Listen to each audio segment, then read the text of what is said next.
వచ్చాము. ముందుగా వీరభద్ర స్వామి టెంపుల్కి వచ్చాము. టెంపుల్లో చూడాల్సిన ప్లేసెస్ చాలా ఉన్నాయి. వన్ బై వన్ చూసుకుంటూ వెళ్దాం రండి.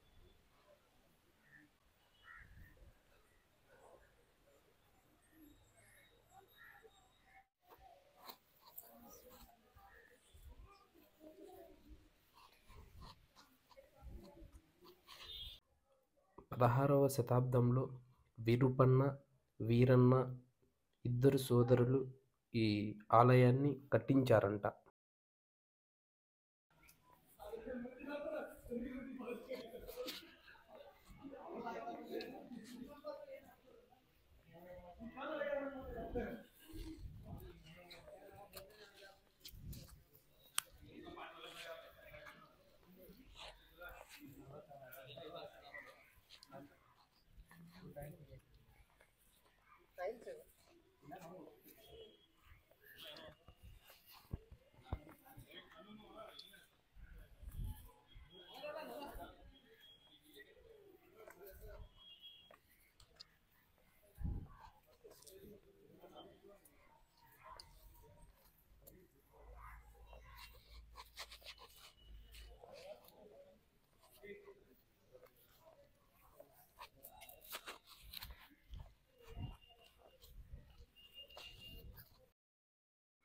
కనిపించేదే నాగలింగం. ఈ నాగలింగానికి ఒక హిస్టరీ ఉంది. అది ఏమిటంటే, మధ్యాహ్నం భోజన సమయంలో శిల్పులు ఇక్కడికి వస్తారు. అప్పుడు శిల్పుల తల్లి కొద్దిసేపు వేచి ఉండండి, వంట చేస్తాను అంటుంది. అప్పుడు ఎదురుగా ఉన్న రాయిని నాగలింగంగా చెక్కుతారు. అప్పుడు శిల్పుల తల్లి చూసి ఆశ్చర్యపోతుందంట.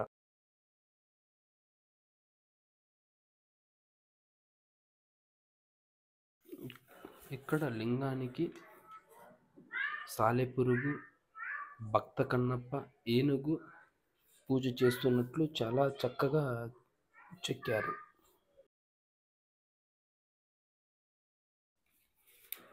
వీరభద్ర స్వామి దర్శనానికి వెళ్ళే ముందు వినాయకుడిని దర్శించుకొని వెళ్ళాలంట.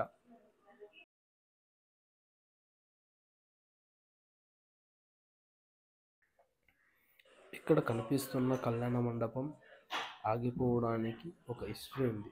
అది ఏంటంటే, 16వ శతాబ్దంలో అచ్యుతరాయల కాలంలో పెనుగొండ సంస్థానంలో కోశాధికారిగా ఉన్న విరూపన్న రాజు అనుమతి లేకుండా ప్రభుత్వ ధనంతో నిర్మాణం చేస్తున్నాడని అక్కడ ఉన్న విరూపన్న వ్యతిరేకులు రాజుగారికి చెప్తారు. అప్పుడు రాజు విధించబోయే శిక్షను ముందుగానే ఊహించి తనకు తాను వేసుకుంటాడు. తన 2 కళ్ళను తీసి కళ్యాణ మండపం దక్షిణ వైపు ఉన్న గోడకి విసిరు కొడతాడు.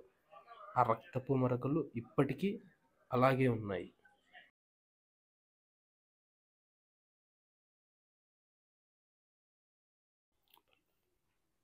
ఇక్కడ కనిపిస్తున్న ఈ పళ్ళెము ఆ కాలంలో శిల్పులు ఇందులోనే తినేవారంట. మధ్యలో అన్నము, చుట్టూ కూరలు వేసుకొని తినేవారంట.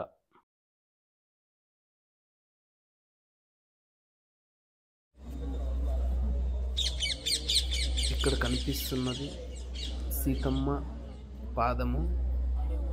ఎప్పుడు నీళ్ళు వస్తూనే ఉంటాయి ఆ పాదంలో నుంచి.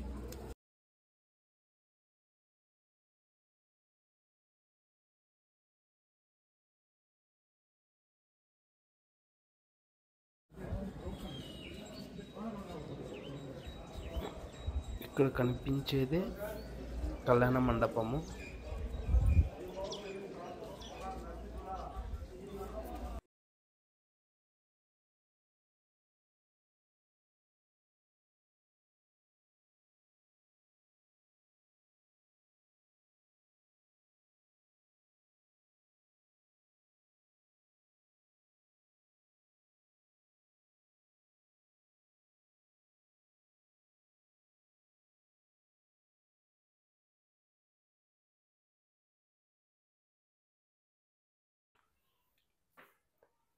కనిపించేదే నాట్య మండపం. నాట్య మండపాన్ని 70 స్తంభాలతో నిర్మించారంట.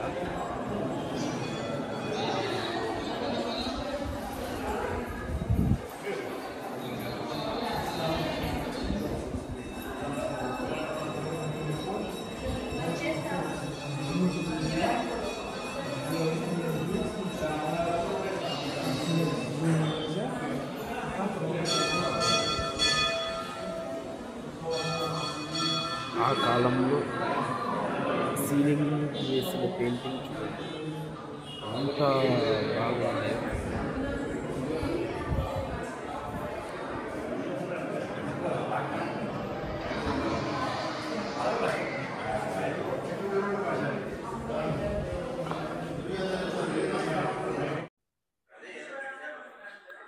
ఇక్కడ కనిపించేదే గాల్లో వేలాడే స్తంభం.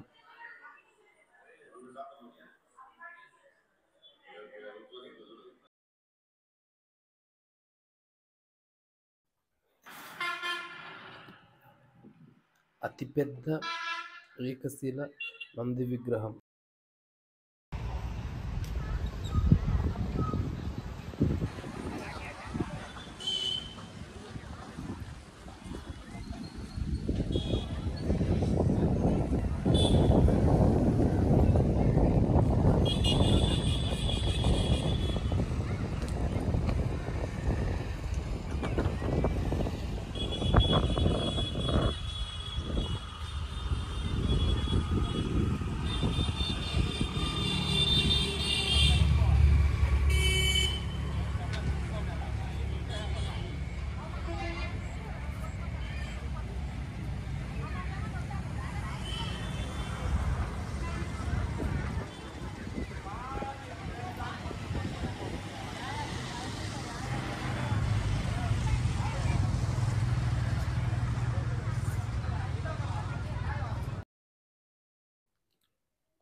కనిపించేదే జటాయువు. జటాయువు పక్షికి ఒక హిస్టరీ ఉంది. అది ఏంటంటే సీతమ్మ వారిని అపహరించుకొని పోతున్న రావణాసురుడితో జటాయు పక్షి యుద్ధం చేయగా రావణాసురుడు తన 2 రెక్కలను నరికివేశాడు. అప్పుడు సీతాన్వేషణలో అక్కడ వచ్చిన శ్రీరాముడు జటాయువుని కలిసి విషయం తెలుసుకొని పక్షికి మోక్షం కలిగించి లే పక్షి లే పక్షి అని అంటాడు. అలా లేపక్షి అనే పదాన్నే ఇప్పుడు లేపాక్షి అని పిలుస్తారంట.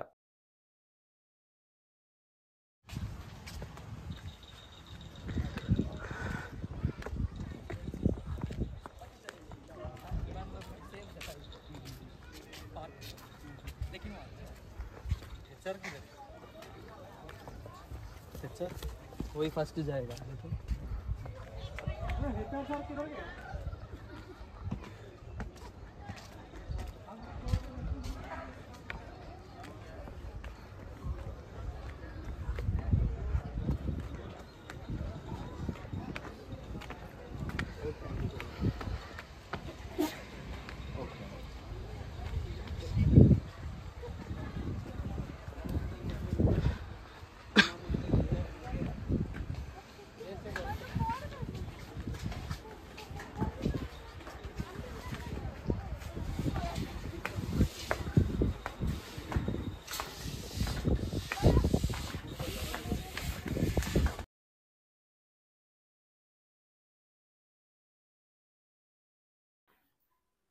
ఫ్రెండ్స్ చూశారు కదా, వీడియో నచ్చితే ప్లీజ్ లైక్ చేసి సబ్స్క్రైబ్ చేసుకోండి.